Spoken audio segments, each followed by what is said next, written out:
Hollywood itself is a word. The word is interesting because it's a word that comes from a pagan.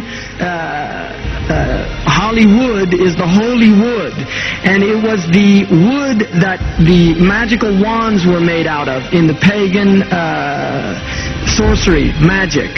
And these wands were believed that the sorcerers that possessed them could put people into trances and control them. This is part of, this is symbolic, but it's also important to understand that part of what Hollywood literally does is it puts people into trances. It's a dream state. They call it the dream machine in the United States.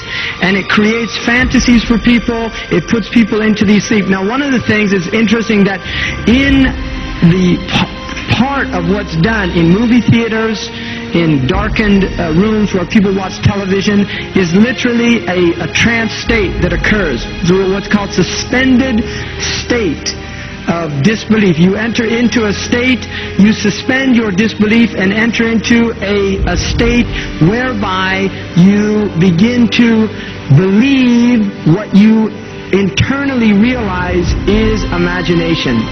It's falsehood. And people get caught up in them. People cry during films. All this catharsis that takes place in these things. Many of the films, and this is an important element in the control mechanism, is literally allow people to go and have certain type of catharsis as a purging experience, which Aristotle talks about the necessary element. One of the necessary elements of tragedy is to create this cathartic experience. And this is why a lot of the films, especially also news and things like that, they have this tragic, cathartic experience of watching the tragedies of others and then feeling safe and complacent in their own experience of the suspended state of illusory well-being. So these are very intricate and sophisticated methods. Now, I think it's dangerous. Although there are elements, there's concerted efforts that take place, there's also a lot of people that have similar worldviews that aren't necessarily working together in concerted efforts. But the corporate elite is a very small group of people. They really are. It's not a large group of people, and these people definitely have very powerful agendas, and they're working towards them.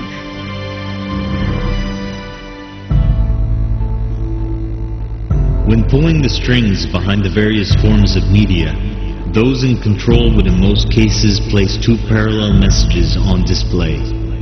One, which is the direct surface message that everyone catches.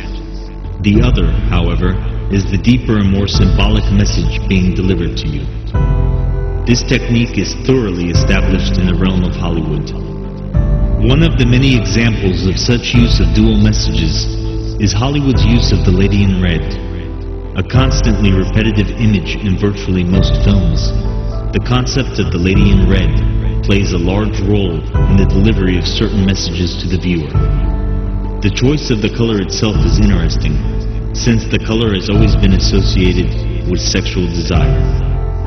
In fact, Eastern schools of spirituality, when dealing with a person's chakras, connect the color red with the sacral chakra, basically the lowest level where spirituality is overtaken by physical urges.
So what is the significance of the lady in red that we see so overly used in the media? This is Connie Nielsen, playing the role of the lady in red in the film, The Devil's Advocate. The film stars Keanu Reeves as an ace lawyer who is offered the chance of a lifetime to work for one of the most successful law firms in the country. As we later learn in the film, the man who offered him this job is in fact Satan himself. One of the ways in which Satan wins over Reeves' soul is through Connie Nielsen's character, the lady in red. She is, in the end, his weakness. The lady in red represents a more exciting life. She is a distraction from the straight path. She is everything we've been told that we want. She can make us believe that having her will make our life better. But will it? She is Satan's secret weapon, representing all your carnal desires of sex, money, and fame. Through her, you will choose temporary pleasures above heavenly ones. Through her, Satan will win over your soul.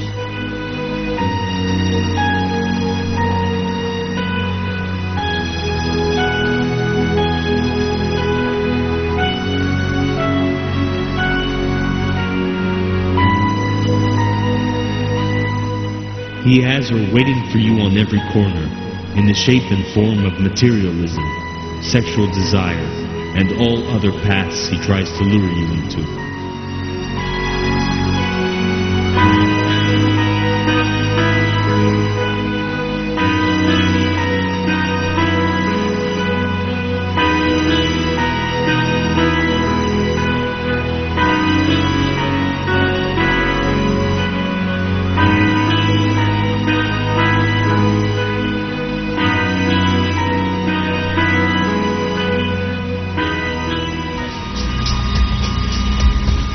Listening to me, Neo? Or were you looking at the woman in the red dress? I was... Look again.